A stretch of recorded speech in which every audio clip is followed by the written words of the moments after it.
ഈശോ മിശിഹായിക്ക് സ്തുതിയായിരിക്കട്ടെ. ഈശോയിലേറ്റം സ്നേഹമുള്ളവരെല്ലാവരും സുഖമായിട്ടിരിക്കുന്നു എന്ന് വിശ്വസിക്കുന്നു. ഇന്ന് പ്രഭാതത്തിൽ ഒരു വോയിസ് ക്ലിപ്പ് നിങ്ങളെ കേൾപ്പിച്ചുകൊണ്ട് നമുക്ക് ചില കാര്യങ്ങളെക്കുറിച്ചൊരു വിചിന്തനം നടത്താം. ഒരു വോയിസ് ക്ലിപ്പ് നമുക്ക് കേൾക്കാം. എറണാകുളത്തെ വിമത വൈദികരുടെ മാർപ്പാപ്പയായ ഷൈജു ആൻ്റണിയുടെ വോയിസ് ക്ലിപ്പാണിത്. അപ്പോൾ നിങ്ങളൊന്ന് ശ്രദ്ധയോടുകൂടി ആദ്യം കേൾക്കുക. പ്രിയപ്പെട്ട വൈദികരെ, ഏതെങ്കിലും ഒരു വികാരിയുടെ മേൽ പ്രത്യേകിച്ച് കാരണങ്ങളൊന്നുമില്ലാതെ ഒരു ബിഷപ്പിന് ഒരു അഡ്മിനിസ്ട്രേറ്ററെ വെക്കാനാകുമെന്ന് വന്നാൽ നിങ്ങളുടെ ഓരോരുത്തരുടെയും നിലനിൽപ്പിനെയാണ് അത് ചോദ്യം ചെയ്യുന്നത്. ഇത് സീറോ മലബാർ സഭയിലെ എന്നല്ല, മുഴുവൻ കത്തോലിക്ക സഭയിലെയും വൈദികരുടെ നിലനിൽപ്പിനെ ചോദ്യം ചെയ്യുന്ന ഒരു നടപടിയാണ്. അത്തരത്തിൽ നിങ്ങൾ ഇതിനെ കാണുന്നുണ്ടോ എന്ന് എനിക്കറിയില്ല. ഏറ്റവും പ്രധാനമായി മനസ്സിലാക്കേണ്ട ഒരു കാര്യം ഇതാണ്: എവിടെയാണ് ഒരു വികാരി സേഫ് ആവുക? ആ വികാരിയുടെ മേൽ ബിഷപ്പ് വിചാരിച്ചാൽ അപ്പോ ആ സമയത്ത് പുതിയൊരു അഡ്മിനിസ്ട്രേറ്ററെ വെക്കാം എന്ന ഒരു നിയമം ഉണ്ടായാൽ, എന്നൊരു കീഴ്വഴക്കം അനുവദിച്ചു കൊടുത്താൽ എന്ത് സംഭവിക്കുമെന്നാണ് നിങ്ങൾ കരുതുന്നത്? ഒരാൾക്ക് പോലും ഒരിടത്ത് പോലും സ്വസ്ഥമായി വർക്ക് ചെയ്യാനാവില്ല. ഒറ്റ വൈദികനും സ്വസ്ഥമായി വർക്ക് ചെയ്യാനാവില്ല. ഇത്തരമൊരു കീഴ്വഴക്കം അനുവദിച്ചു കൊടുക്കരുത്. ഇത് മുഴുവൻ വൈദികരെയും ബാധിക്കുന്ന പ്രശ്നമാണെന്ന ബോധ്യത്തോടു കൂടി ദയവ് ചെയ്ത് നിങ്ങൾ ഉടനടി പ്രതികരിക്കേണ്ടതുണ്ട്. ഒരു കാരണവശാലും ഇത്തരമൊരു അഡ്മിനിസ്ട്രേറ്റർ ചാർജ് എടുക്കാൻ അനുവദിക്കില്ലെന്ന് വൈദികർ ശക്തിയോടുകൂടി പറയേണ്ടതുണ്ടെന്നാണ് എന്റെ അഭിപ്രായം. എങ്ങനെയാണ് നിങ്ങൾക്ക് മിണ്ടാതിരിക്കാനാവുക എന്ന് എനിക്ക് അറിഞ്ഞുകൂടാ. പക്ഷെ ഇത് വൈദിക ഗണത്തെ മൊത്തമായി ബാധിക്കുന്ന പ്രശ്നമാണ്. ഇത്തരമൊരു നിലപാട്, ഇത്തരമൊരു നടപടി ഒരു കാരണവശാലും അംഗീകരിക്കരുത്. ഇങ്ങനെ ആയിരുന്നെങ്കിൽ നിങ്ങളൊന്ന് ആലോചിച്ച് നോക്കൂ. ഫാദർ സെലസ്റ്റിൻ ഇഞ്ചക്കൽ അവിടെ ഉണ്ടായിരുന്ന സമയത്ത് വളരെ കൃത്യമായി അദ്ദേഹത്തിന്റെ മുകളിലൊരു അഡ്മിനിസ്ട്രേറ്ററെ വെക്കാമായിരുന്നു. നമ്മൾ ചെയ്തില്ല. മറ്റൊരു പ്രശ്നം ഉണ്ടായപ്പോൾ അവിടെ ഒരു അഡ്മിനിസ്ട്രേറ്ററെ വെക്കാമായിരുന്നു. നമ്മൾ ചെയ്തില്ല. ഒരിടത്തും നമ്മൾ അങ്ങനെ ചെയ്തില്ല. ഇത് സാധാരണഗതിയിൽ വൈദിക വൃത്തി ചെയ്യുന്ന, ദൈവവേല ചെയ്യുന്ന എല്ലാ വൈദികർക്കും എതിരെയുള്ള ഒരു വെല്ലുവിളിയാണ്. ഇതിനെ ഒരു നിസാര പ്രശ്നമായിട്ട്, വെറും കുർബാന പ്രശ്നത്തെക്കാളൊക്കെ ഉപരിയായി നിങ്ങളുടെ ഓരോ വൈദികരുടെയും എക്സിസ്റ്റൻസിന്റെ പ്രശ്നം കൂടിയാണിത്. അത്തരത്തിൽ ഇതിനെ കാണേണ്ടതാണ്. കറക്റ്റ്. നമ്മുടെ അണ്ണൻ അത് പറഞ്ഞു കഴിഞ്ഞു, വേദന അണ്ണൻ അത് പറഞ്ഞു കഴിഞ്ഞു. ഇത് കുർബാന വിഷയമല്ലെന്നേ, കുർബാന ചൊല്ലുന്ന വിഷയമല്ല. കാരണം ഈ കഴിഞ്ഞ 2 ആഴ്ച മുമ്പ് എനിക്ക് പരിചയമുള്ളവരടുത്ത് ഒരു വെസ്റ്റീഷൻ ഉണ്ടായിരുന്നു, സിസ്റ്റേഴ്സിൻ്റെ ഉടുപ്പിടിയിൽ. അത് ഈ എറണാകുളം അങ്കമാലി രൂപതയ്ക്ക് പുറത്തായിരുന്നു. അവിടെ ഈ എറണാകുളം അങ്കമാലി രൂപതയിലെ മൂത്ത വിമതന്മാർ ചെന്നിട്ട് ഈ ഏകീകൃത കുർബാന വളരെ ഭയഭക്തി ബഹുമാനത്തോടു കൂടി നിന്ന് അർപ്പിച്ചതായിട്ട് എനിക്ക് വ്യക്തമായ അറിവ് കിട്ടിയിട്ടുണ്ട്. അപ്പോൾ അതുകൊണ്ട് കുർബാന അല്ല ഇവന്മാരുടെ വിഷയമൊന്നും. Existential problem. ബിഷപ്പിനെ അനുസരിച്ച് ജീവിക്കുമ്പോൾ ചില ബുദ്ധിമുട്ടുകളുണ്ട്. ചില ബുദ്ധിമുട്ടുകൾ ഈ വേദനയാണ്ണം പറയുന്നത് പോലുള്ള ബുദ്ധിമുട്ടുകളാണോ എന്ന് എനിക്കറിയത്തില്ല. പക്ഷേ ബിഷപ്പിനെ അനുസരിച്ച്, അധികാരി അനുസരിച്ച് ജീവിക്കുമ്പോഴുള്ള ചില ബുദ്ധിമുട്ടുകൾ എന്താണെന്ന് വെച്ച് കഴിഞ്ഞാൽ, കിട്ടുന്നത് മുഴുവൻ കക്കാൻ പറ്റത്തില്ല. പൈസ ഒത്തിരി സ്വന്തമായിട്ട് ഉപയോഗിക്കാനായിട്ട് പറ്റത്തില്ല. അപ്പോൾ എക്സിസ്റ്റൻഷ്യൽ പ്രോബ്ലം എന്ന് പറയുന്നത് ഇതാണ്. കട്ട് മുടിച്ച് ജീവിക്കാനായിട്ട് പറ്റത്തില്ല.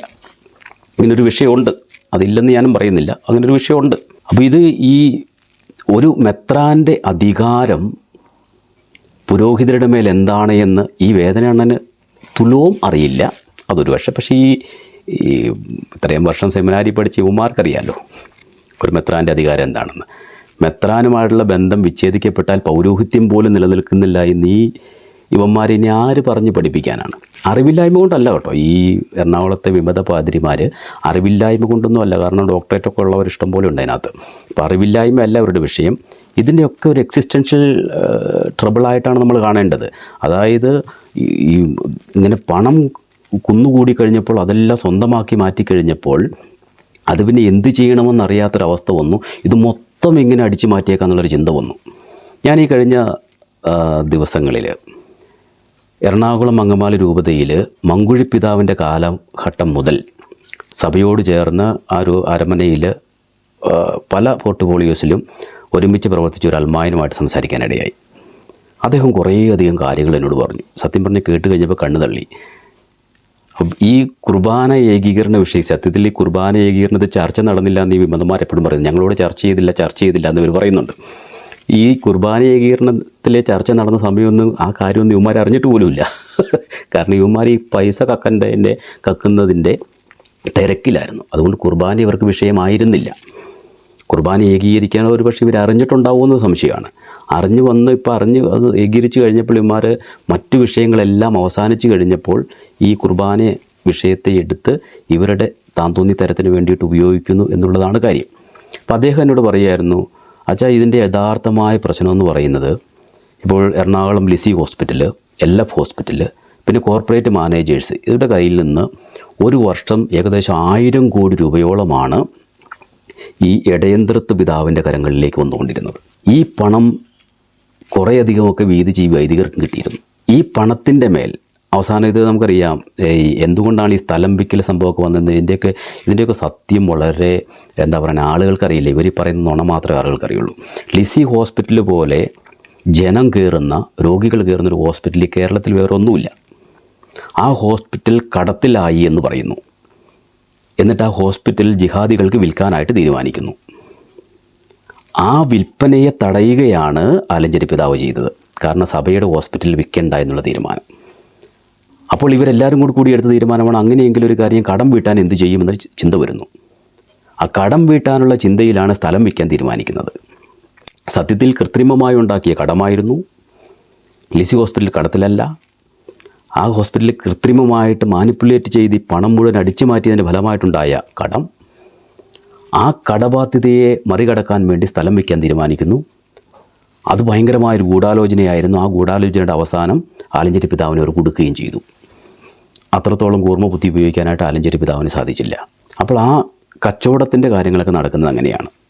അതായത് ഈ ലിസി ഹോസ്പിറ്റലിൽ കൈവിട്ട് പോകാതിരിക്കാൻ വേണ്ടി എടുത്തൊരു തീരുമാനത്തിൻ്റെ ബാക്കി പത്രമാണ് ഈ എറണാകുളത്തെ തുണ്ടു ഭൂമി വിൽപ്പന വിവാദം എന്ന് പറയുന്നത്.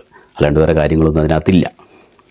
അപ്പോൾ ഈ പണം മുഴുവനും നമുക്കറിയാം. ഇപ്പോൾ ഏകദേശം ഈ പറഞ്ഞ വ്യക്തി തന്നെ എന്നോട് പറയുകയായിരുന്നു, ആ വ്യക്തിയും ബിനുവും ഒക്കെ കൂടി അമിത്ഷായ്ക്ക് പലതവണ ലെറ്റർ അയച്ചിട്ടുണ്ട്. അതിൻ്റെ ഫലമായിട്ടാണ് ED ഇന്ന് ആ ബിഷപ്പിൻ്റെ പുറകെ വട്ടം കൂടിയിരിക്കുന്നത്. അതതിൻ്റെ പിന്നാലെ നടക്കട്ടെ. നമ്മളതിനെക്കുറിച്ച് കൂടുതൽ വിശദീകരണത്തിന് പോകുന്നില്ല. ഇതൊരു പരിധിവരെ മലന്ന് കിടന്ന് തുപ്പുന്ന ഒരവസ്ഥയും കൂടിയാണ്. കാരണം ഒരിടത്തുള്ളത് മറ്റു പലയിടത്തും മോദി അടുത്ത നാടുകളിൽ പിടിക്കും എന്നുള്ളത് 100% ഉറപ്പാണ്. അദ്ദേഹം കൂടുതൽ ശക്തി പ്രാപിച്ചു വരുന്നു ഇന്ത്യയിൽ. ഇനി അദ്ദേഹത്തെ മാറ്റി നിർത്തുക എന്ന് പറയുന്നത് അത്ര എളുപ്പമൊന്നുമല്ല. അതുകൊണ്ട് പിടിക്കപ്പെടേണ്ട മേഖലകളൊക്കെ അദ്ദേഹം പിടിക്കും.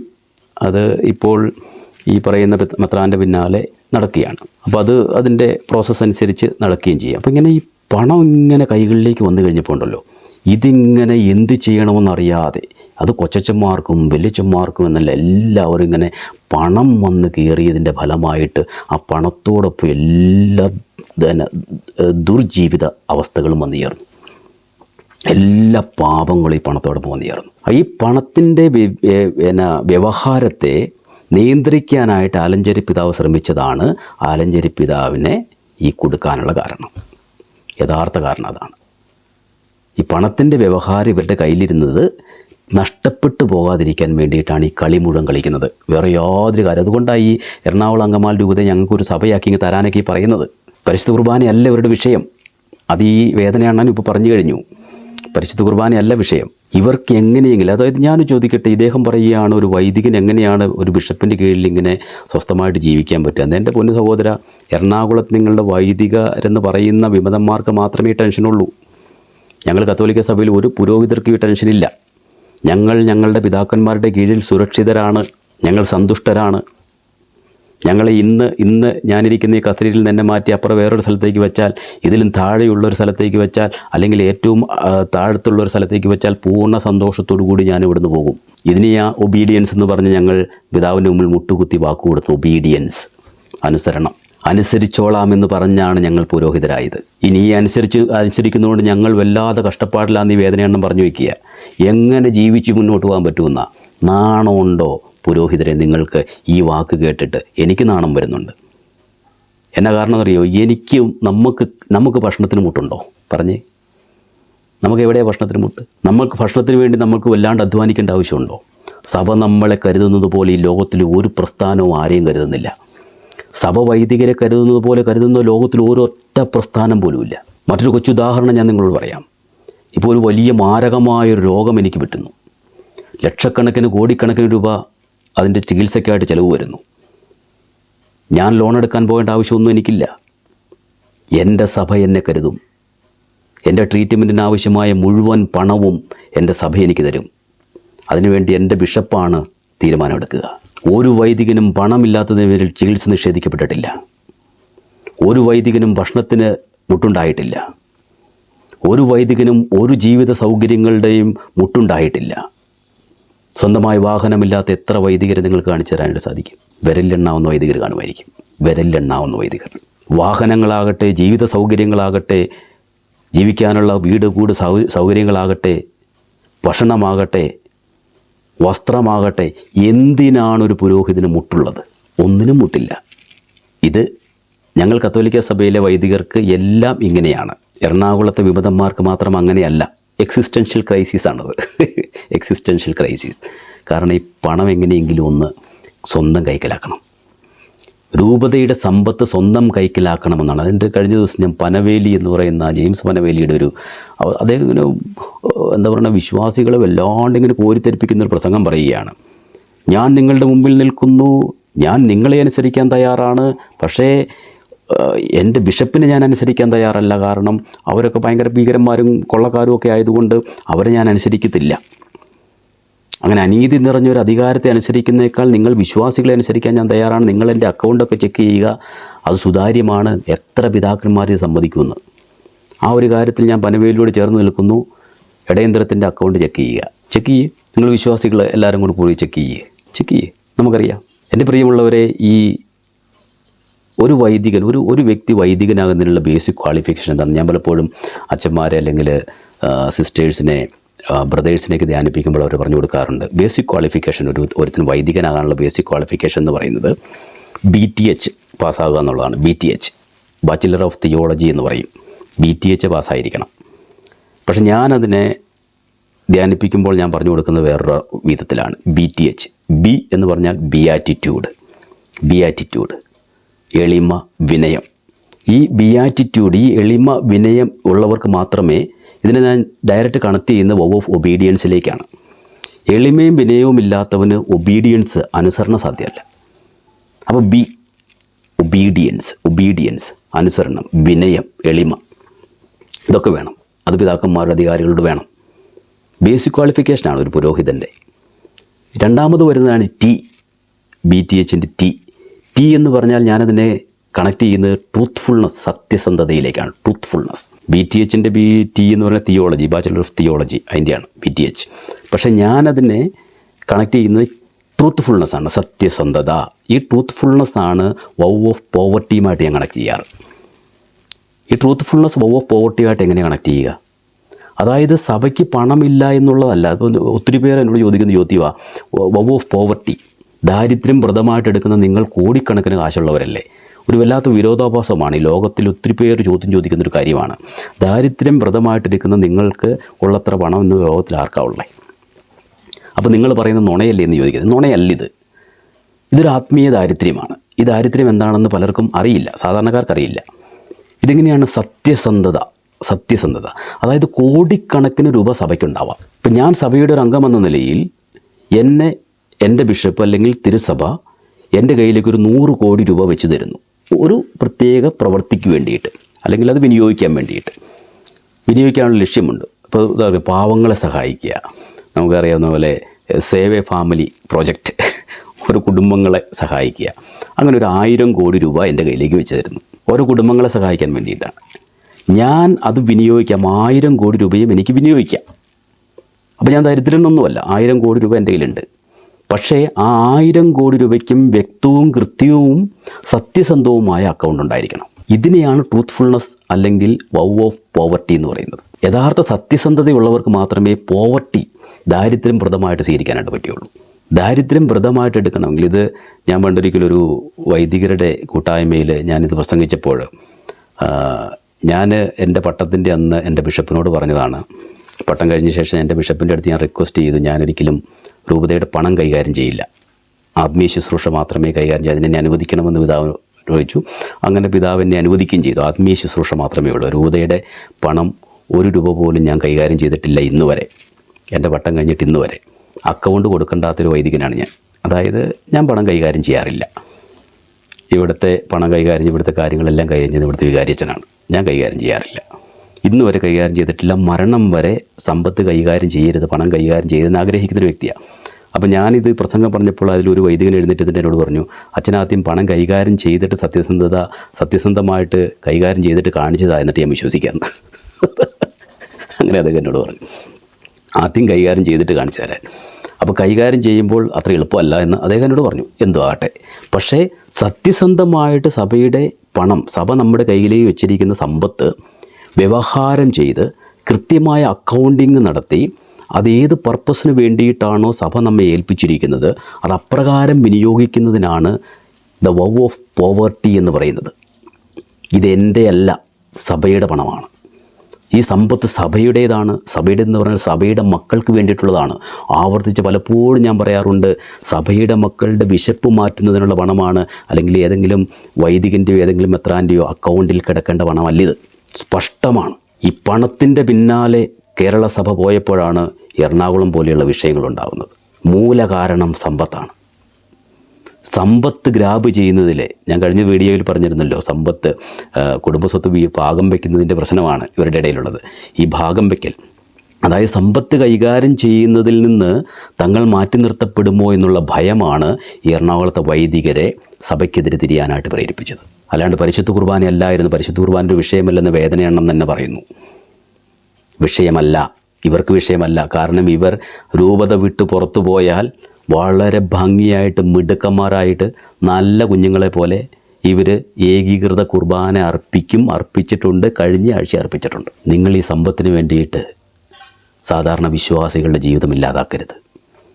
ആ വ്യക്തി എന്നോട് പറയായിരുന്നു, അച്ഛാ, ഈ കഴിഞ്ഞ സംസാരിച്ചു എന്ന് പറഞ്ഞ വ്യക്തി എന്നോട് പറയാം, അച്ഛാ, ഇതിൽ നഷ്ടം എന്ന് പറയുന്നത് ഒരൊറ്റ നഷ്ടമുള്ളൂ, അടുത്ത തലമുറ. വേറെ നഷ്ടമൊന്നുമില്ല അച്ഛാ, വേറെ ഒരു നഷ്ടവുമില്ല. അടുത്ത തലമുറയ്ക്ക് ക്രിസ്തുവിനെ നഷ്ടപ്പെടുന്നു. അടുത്ത തലമുറയ്ക്ക് കൂദാശകൾ നഷ്ടപ്പെടുന്നു. അടുത്ത തലമുറ ക്രൈസ്തവ സഭയെ നഷ്ടപ്പെടുന്നു. എറണാകുളം അങ്കമാലി രൂപതയിലെ വിമത വൈദികരുടെ ഈ സൽസ്വഭാവ പ്രവൃത്തികൾക്കുണ്ടായ ഏക ഗുണമെന്ന് പറയുന്നത് അടുത്ത തലമുറ വിശ്വാസമില്ലാത്തവരായിത്തീരുന്നു. അടുത്ത തലമുറ കൂദാശ ജീവിതമില്ലാത്തവരായിത്തീരുന്നു, കൗദാശിക ജീവിതമില്ലാത്തവരായിത്തീരുന്നു. അടുത്ത തലമുറ നശിച്ചു പോകുന്നു. ഇത്രയേ ഉള്ളൂ. വേറെ ഒരു മെച്ചവും അല്ലെങ്കിൽ ഒരു വ്യത്യാസവും ഉണ്ടാകാൻ പോകുന്നില്ല അച്ഛ എന്ന് അദ്ദേഹം എന്നോട് പറയുമായിരുന്നു. ഇനി അദ്ദേഹം തന്നെ എന്നോട് പറഞ്ഞൊരു കാര്യമുണ്ട്. ഈ പ്രശ്നത്തിന് പരിഹാരം കാണാനായിട്ടൊരു എളുപ്പ വഴിയുണ്ട്. പിതാക്കന്മാർ കേൾക്കുന്നുണ്ടെങ്കിൽ നല്ലൊരു എളുപ്പ വഴിയാണ്. ആ എളുപ്പ വഴി ഇതാണ്: ഡൽഹിയിലുള്ള ഭരണികുളങ്ങര പിതാവിനെ പിടിച്ച് എറണാകുളം അങ്കമാലി രൂപതയുടെ ഫുൾ ടൈം മെത്രാനായിട്ട് കൊടുക്കുക. അദ്ദേഹം അതിലും വലിയൊരു പോസ്റ്റൊക്കെ പ്രതീക്ഷിച്ചാണ് ഈ കുത്തിത്തിരിപ്പിൻ്റെ മുഴുവനും ഉസ്താദായി നിൽക്കുന്നത്. അദ്ദേഹമായിരുന്നു നിന്നതെന്ന് വ്യക്തമായ തെളിവുകളും കാര്യങ്ങളും ഉണ്ട്. അപ്പം അദ്ദേഹത്തെ എറണാകുളം അങ്കമാലി രൂപതയിലെ ഫുൾ ടൈം മെത്രാനായിട്ട് കൊടുത്തേക്കുക. എനിക്ക് എറണാകുളം അങ്കമാലി രൂപതയിലെ അച്ഛന്മാരും മെത്രാന്മാരാകുന്നതിൽ യാതൊരു തടസ്സമില്ല. കത്തോലിക്ക സഭയിൽ ആർക്കും തടസ്സം ഉണ്ടാകുമെന്ന് എനിക്ക് തോന്നുന്നില്ല. അപ്പോൾ നിങ്ങൾ മെത്രാന്മാരാകുകയോ നിങ്ങളിൽ നിന്ന് ആരെങ്കിലും മാർപ്പാപ്പയാവുകയോ ചെയ്താലും ഒരു വിരോധവുമില്ല. പക്ഷേ ദയവ് ചെയ്ത് ഈ കുർബാന കലഹം അവസാനിപ്പിച്ച് നിങ്ങൾ വിശ്വാസികളോടുള്ള ഈ സമരം അവസാനിപ്പിക്കുക. ക്രിസ്തുവിനെ അപമാനിക്കുന്നത് നിങ്ങൾ അവസാനിപ്പിക്കുക. ഈ വേദന എണ്ണൻ്റെ പുറകെ പോയി ജീവിതം നശിപ്പിക്കാതിരിക്കാൻ ശ്രമിക്കുക. ഇത് വിട്ടിത്തരം തന്നെയാണ് പറഞ്ഞു വയ്ക്കുന്നത്. വിട്ടിത്തരം, പക്കാ വിട്ടിത്തരം. കത്തോലിക്ക സഭ എന്താണെന്നോ, കത്തോലിക്ക സഭയിലെ പുരോഹിതരും മെത്രാന്മാരും തമ്മിലുള്ള ബന്ധത്തിൻ്റെ ആഴം എന്താണെന്നോ, ആ ബന്ധം എങ്ങനെയാണെന്നോ, പുരോഹിതൻ എങ്ങനെയാണ് അനുസരണത്തിന് കീഴ്പ്പെട്ടിരിക്കേണ്ടത്, ഇത് അടിമപ്പണിയൊന്നും അല്ല എന്ന്, അടിമയാണെന്ന് ഇവന്മാരിങ്ങനെ ചുമ്മാ പറഞ്ഞുകൊണ്ടിരിക്കുക, ഇത് അടിമപ്പണിയൊന്നുമല്ല. എനിക്ക് എൻ്റെ പിതാവിനോട് എൻ്റെ മനസ്സിലുള്ള ഏത് കാര്യം തുറന്നു പറയാൻ പറ്റും. ഒരു പ്രശ്നവുമില്ല. കേൾക്കാൻ അദ്ദേഹവും തയ്യാറാണ്. യാതൊരു പ്രശ്നവും ആ കാര്യത്തിലില്ല. എന്നെ അദ്ദേഹം നന്നായിട്ട് കരുതുകയും ചെയ്യും. മരണം വരെ എന്നെ കരുതും. ഞങ്ങൾ കത്തോലിക്ക സഭയിലുള്ള 99% വരുന്ന വൈദികരുടെയും ആശയമാണിത്. എറണാകുളത്തെ കുറച്ച് പേരുടെ മാത്രം ആശയമായിരിക്കില്ല. സാധിക്കുമെങ്കിൽ ശ്രദ്ധിക്കണമേ, ഇതുപോലെയുള്ള പാഴ്ജന്മങ്ങളുടെ പുറകെ പോയി ജീവിതം നശിപ്പിക്കാതിരിക്കട്ടെ, വിശ്വാസം നശിക്കാതിരിക്കട്ടെ. ഈശോ അനുഗ്രഹിക്കട്ടെ. ആമേൻ.